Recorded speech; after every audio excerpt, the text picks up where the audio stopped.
السلام علیکم ورحمۃ اللہ وبرکاتہ۔ ویورز، غزوہ احزاب پر بات چل رہی تھی۔ ایک طرف مشرکین کا لشکر جرار ہے اور دوسری طرف مدینہ کے اندر یہودی عہد شکنی کر چکے ہیں، اور اس عہد شکنی کی خبر پا کر عام مسلمان خوف کا شکار ہیں، اور منافقین نے بھی سر اٹھا لیا اور وہ کہہ رہے ہیں ہمارے گھر خالی ہیں، ہمیں اجازت دیجیے۔ اور یہ اس طرح اجازت مانگتے ہوئے بیچ میں سے منافقین جا رہے ہیں، اور آپ صلی اللہ علیہ وسلم کی یہ کیفیت تھی کہ آپ صلی اللہ علیہ وسلم نے بنو قریظہ کی بدعہدی کی خبر سن کر اپنا سر اور چہرہ کپڑے سے ڈھانک لیا اور دیر تک چت لیٹے رہے، اور کیفیت کو دیکھ کر لوگوں کا اضطراب اور زیادہ بڑھ گیا۔ لیکن اس کے بعد آپ صلی اللہ علیہ وسلم پر امید روح غالب آ گئی۔ آپ صلی اللہ علیہ وسلم پر امید کی روح غالب آ گئی، اور آپ صلی اللہ علیہ وسلم نے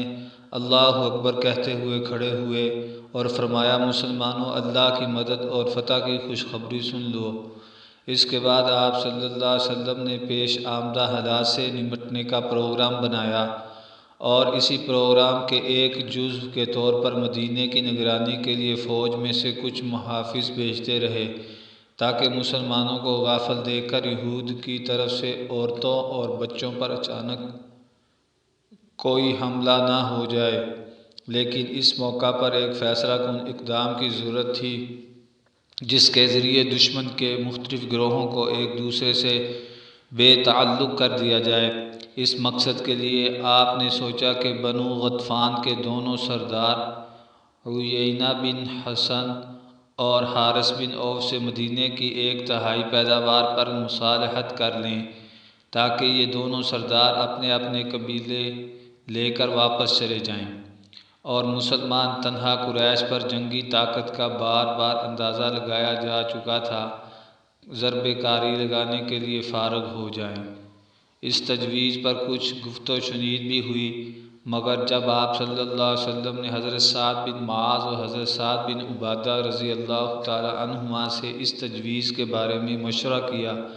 تو ان دونوں نے بیک زبان عرض کیا، یا رسول اللہ صلی اللہ علیہ وسلم، اگر اللہ نے آپ صلی اللہ علیہ وسلم کو اس کا حکم دیا ہے تب تو بلا چوں و چرا تسلیم ہیں، اور اگر محض آپ صلی اللہ علیہ وسلم ہماری خاطر ایسا کرنا چاہتے ہیں تو ہمیں اس کی ضرورت نہیں۔ جب ہم لوگ اور یہ لوگ دونوں شرک اور بت پرستی پر تھے، تب تو یہ لوگ میزبانی یا خرید و فروخت کے سوا کسی اور صورت سے ایک دانے کی بھی طمع نہیں کر سکتے تھے، تو بھلا اب جب کہ اللہ نے ہمیں ہدایت اسلام سے سرفراز فرمایا ہے اور آپ صلی اللہ علیہ وسلم کے ذریعے عزت بخشی ہے، ہم انہیں اپنا مال دیں گے؟ واللہ ہم تو انہیں صرف اپنی تلواریں دیں گے۔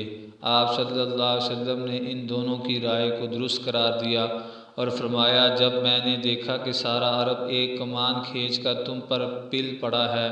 تو محض تمہاری خاطر میں نے یہ کام کرنا چاہا تھا۔